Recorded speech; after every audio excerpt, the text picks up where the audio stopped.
Hey everyone, we'll just give it a couple more minutes.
All right, let's get started. Thanks everyone for joining the Tuesday, June 11th, 2024 SIG Multicluster meeting. Mike, it looks like you have the first item. Yeah, but it's a different mic, so we might have Oh, I to. didn't see Mike Morris isn't here yet. Okay. Let's give just another minute. Or perhaps we can shuffle a bit. If Mike's not here in another minute, let's start with Arthur. Sure. So my part was about an annotation that is being added into the reference controller, I would say, inside the MCS API repo, to say on a service import, here is the actual derived services, shadow services. And I thought it was standard, but actually it's not in the KEP, and I don't think any implementation uses it. And because I thought it was standard, I added it into the gateway API service import support into Cilium. And then now I realized that it's not standard. So I was wondering if we could standardize it or maybe transform it to a label, or if I need to somehow change my implementation, or I don't know. If you do have any point on this, I don't know if it's controversial or not, or if it's, I don't know, the implementation I did it, and yeah. Yeah, I think for some context, the reason why nothing like that was standardized is that the MCS API doesn't actually require that it's backed by a traditional service. Mm-hmm. So, like, even if we were to say this annotation should exist, or this should be the annotation, it doesn't mean that there will be one at all. Because also in the Selenium context, we have the CNI, so I think it's we are the CNI, so I think it's lessen the risk that another implementation would do without this shadow service.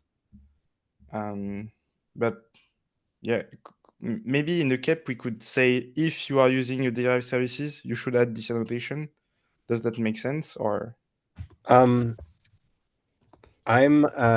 not really against it, but I guess then the question, and maybe you could always make a PR so that there's room for folks who aren't here to comment. But to me, Sure. then the question is why? Like, what do we gain from putting it there if you can't count on it?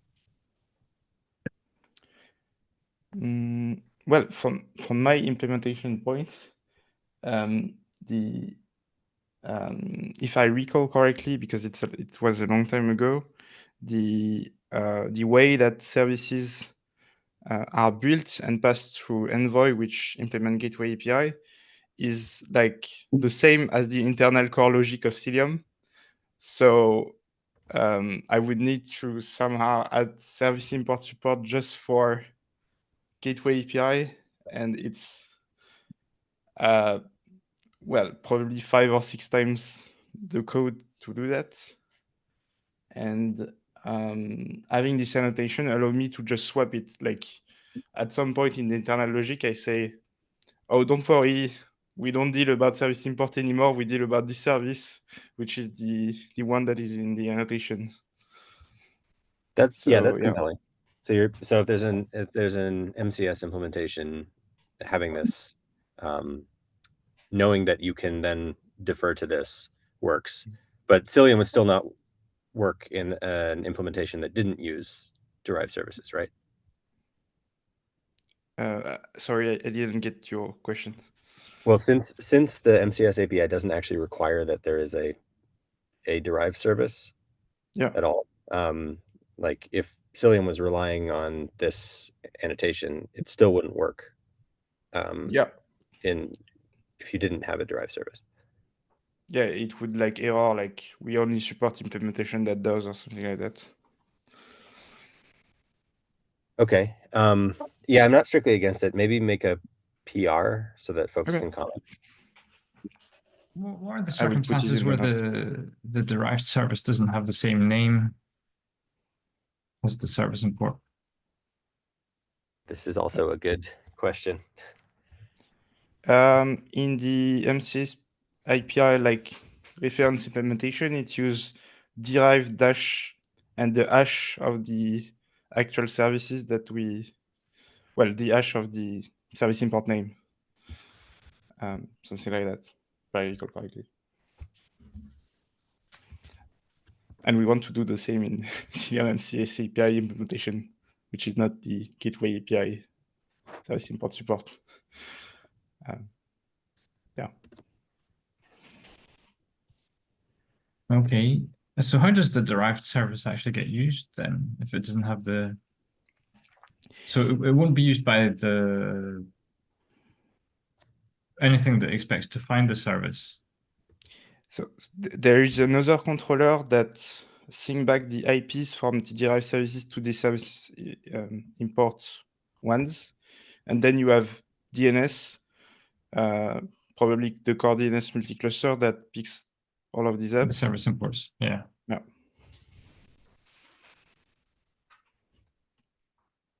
Okay. Yeah, I mean, I see the advantage. If this annotation exists, then a part of the implementation, whether it's DNS or the data plane, can say, just use my regular service logic with this derived service. That, and if it doesn't exist, you can't. But it is a bit of a shortcut.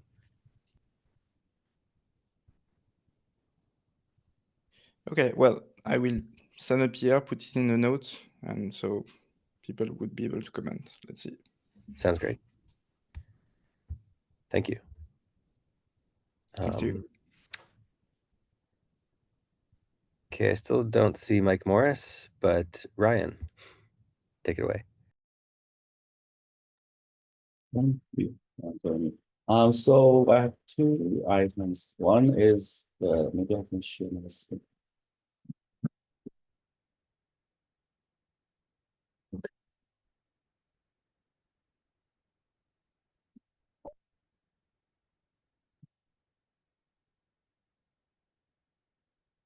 Okay.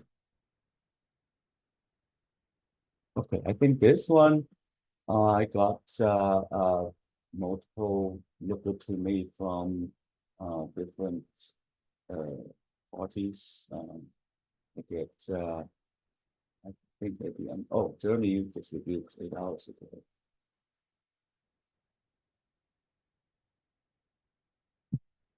But let me just take a look at this one. A special type of cluster maybe with the cluster stable. Ryan, sorry to interrupt. Your screen is a little bit too small. Can you zoom in a bit? And also your mic is a little bit off. Did anyone experience the same issue? Or? Can you hear me? Yep, it's a bit better. Yeah. Okay, and can you see it more clearly now? Yep, it's a little bit better. Thank you. It's a little bit what? It's a bit better. Thanks. Oh,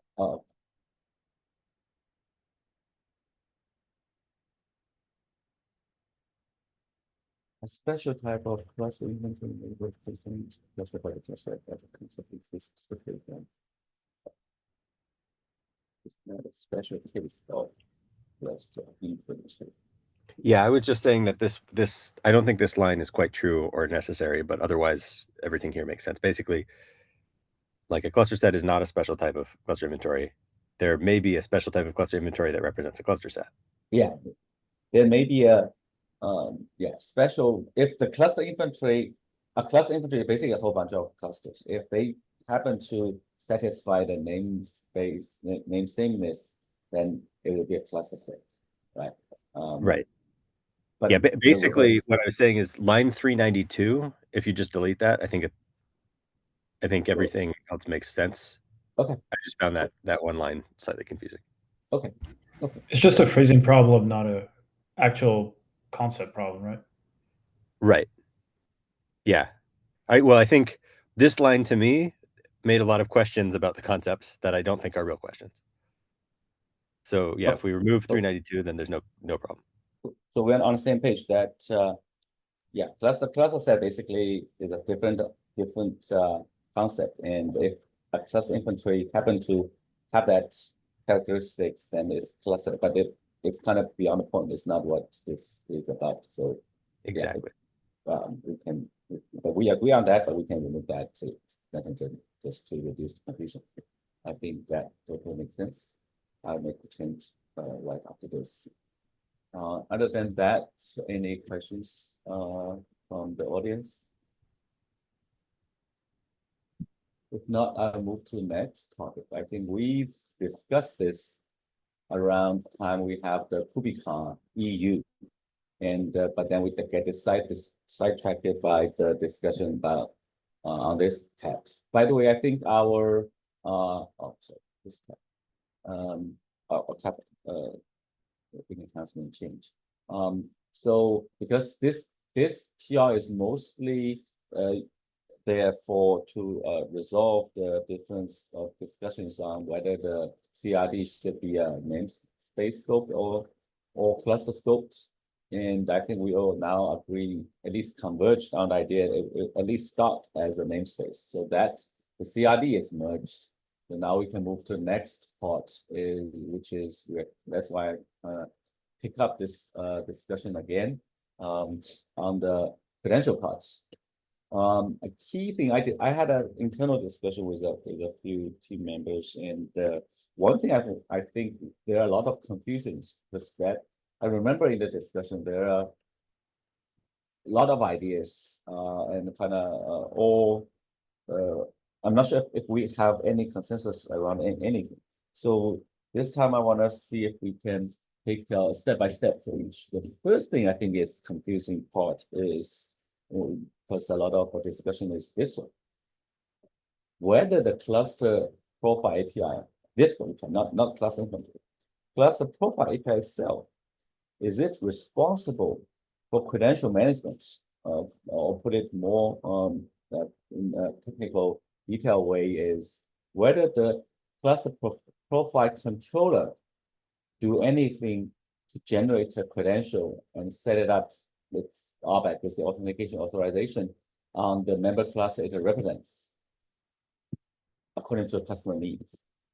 To me, that is not what cluster profile API is for.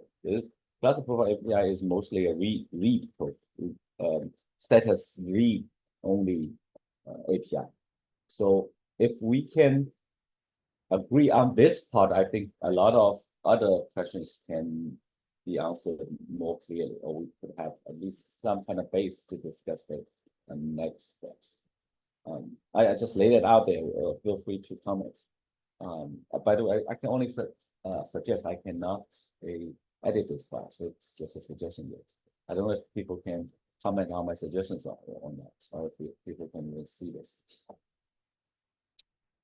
The second one is if we're not the controller, or this API is not responsible for credential management, then this field has to be a read-only field. It's not something this controller is going to do anything about. Then it is more natural to put it to the spec as a read-only. It's kind of just put it there, and the controller wouldn't really do anything. However, according to my understanding or discussion with at least the Q, I'm not sure about Argo, is they actually are looking for something a little bit more than that. Because this, if we just put whatever user's credential as a reference in a secret, that's I think there is a consensus there. We're not going to insert the real credentials into this API. It has to be somewhere as a reference. It could be a secret. It could be all kinds of LDAP, whatever the cloud provider's credential system is. That part, I think we had discussion there. We could say we can support, GCP, AWS, Azure, and then here's how you do it. That part, I think it's less controversial. But still, this API actually doesn't really provide anything. The user would do or set up all the things and just put that into that API. So one step further, what the Q people are, as far as I understand, what they're actually looking for is they're looking for some credential management on a cluster inventory. So basically, they want something. If they integrate with a cluster inventory, they hope the cluster profile API has the credentials. Just let me finish the last one. And somehow they could create those credentials on that cluster inventory. And the cluster profile API, whether it's on status or spec, automatically reflect those credentials so they can use it. They are not willing, they feel like the setup part is also cumbersome. They're trying to see if they, by integrating with cluster inventory, there is benefit of they can save that step. So that's why I propose, if we want to go that route, we could propose another API on a cluster inventory under that umbrella, but it's not a cluster profile. Cluster profile is a read-only API for each individual member clusters. But that API, this new API would be the credential management API for the entire cluster inventory instead of individual cluster profiles. I didn't pay attention who raised the hand first. Quarantine, you're first. Yeah, I think your comments make sense about not touching cluster profile here. Maybe the endpoint we could have. That said, for Q and Argo, I think it'd be good to have a common solution on how they can manage access, and there's the credentials on one end, the RBAC on the other end, because it's like it's that push model here. If it's not part of cluster profile, it'll have to be built straight on top, and that's fine. I feel just we need to standardize here, and maybe that's what you're saying, but yeah, it's just that we need to figure that out. If I understand, if I understand what you mean, what I propose, yeah, I feel like we need to do that. But just for the consuming part, I think there are two things. Just for the consuming part, it works. Just cluster profile itself works, because cluster profile will have the credential for the user to push model to access the with all the other discussions. This is high level. Lower level, we can get like spell out the details of how they can do that.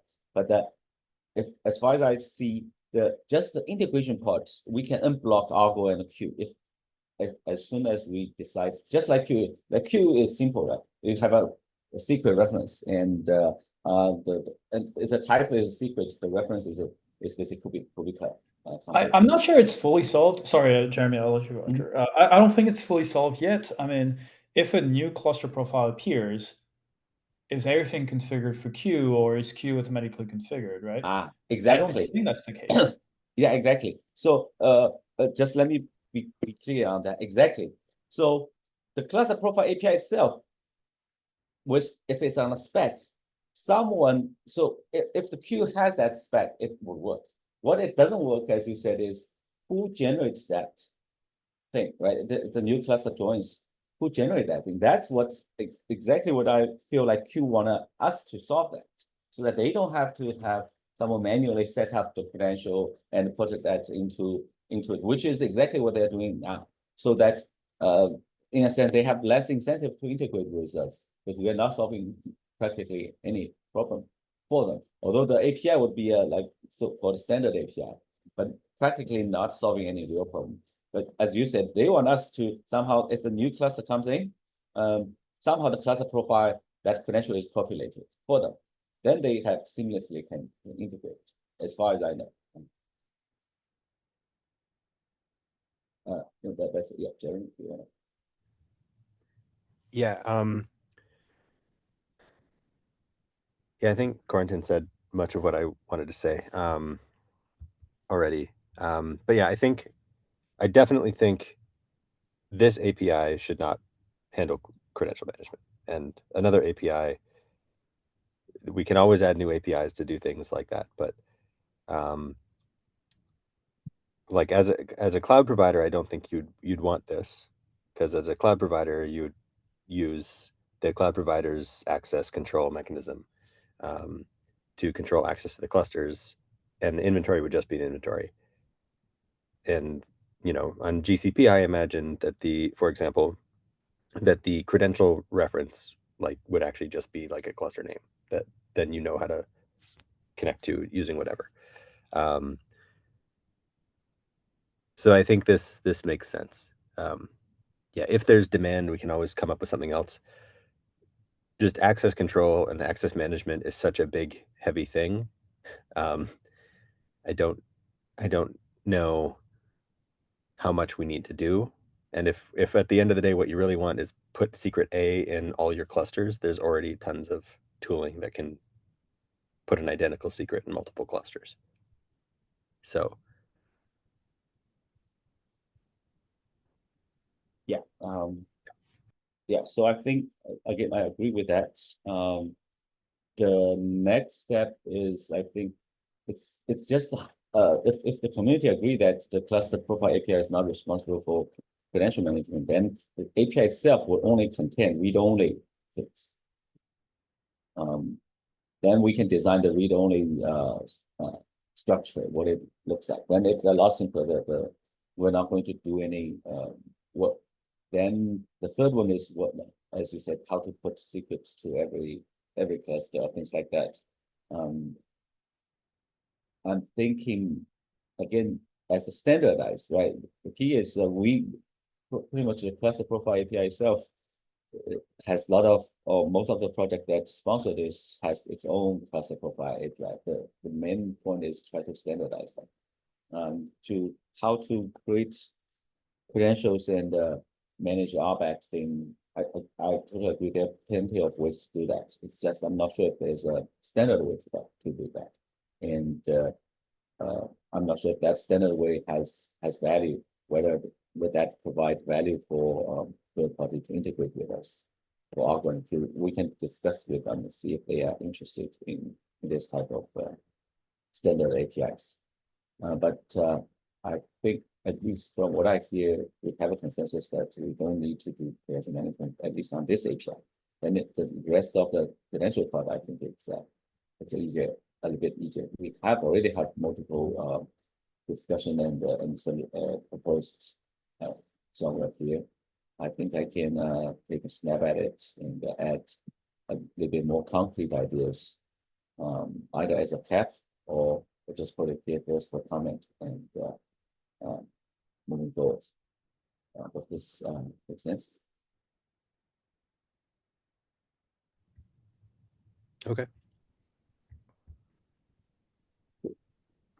So does this mean we are not even going to do the reference approach at all, like the credential? No, we're going to do reference. So the reference is it's how we so this field will be the credentials is going to be read only, and this is only the authentication parts. The RBAC is the authorization part is a separate thing. Right? So from the cluster profile API only contains the authentication parts. How anyone can basically do a push model to access to that cluster that this cluster profile API represents. So it's an API part is there, but we're not going to do anything about it. Means the controller pretty much ignore it. This is for the third party to integrate. So that third party, if they have access to that cluster profile API, they know how to access that cluster, the push model basically. If they use the push models, Argo and Q both are using the push model. So that's how we can unblock the integration with them. But as I said, it's not really solving what Q, as far as I understand, what they really want. They really want actually the third part. They want something to set up these things for them, so they don't have to do their manual setting or whatever they're doing now. I mean, but there, I guess, like if we have a reference and we reference, like an implementation could easily reference a constant secret name, and then some other tool could make sure that that secret gets created in every cluster. Like I don't think we should worry about 3 yet. I think. Yeah, we do. Yeah, we first we need to do one, then we can unblock. At least Right. they can integrate with us. Then whether they want automation, we can talk to them if they have this community has a ask for those automations or standard. As I agree, there are plenty of tools to do that. I'm not sure if this they do want to with this tools or they want a standard way to do that. Then we can see. Yeah, I guess from the Q side of things, this would, well, I think we could consider cluster profile complete if we can allow if Q can use it to implement the part where it retrieves credentials. And that's all. And with the approach of using secret references and so on, that means that people can use another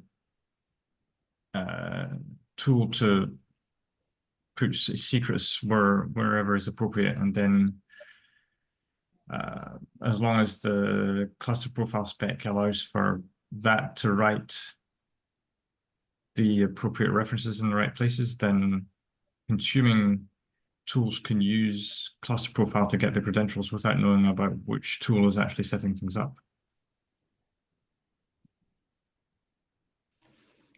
So the approach you are going with will be number 2, right? In the list. Yeah. Although I think point 2 is more specific. It's really about it's about whether we put things in the spec or in the status. Yeah, I think if the cluster profile generator does not manage the life cycle of the secret, then it should be in the spec, right? Yeah.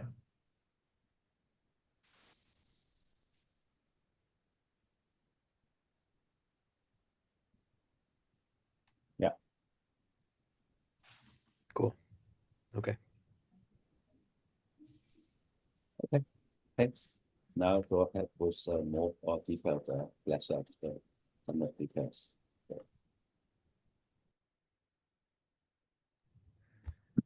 All right. Actually, I think this was our agenda, because Mike Morris is not here today, so we'll bump his to next session. Did anyone have anything else? About KubeCon, discuss the KubeCon talks. Are we going to have SIG multi-cluster talk? For NA? Yeah, for Yes. I mean, I can't officially say yes until it's accepted, but the CFP will open for maintainer track sometime soon. And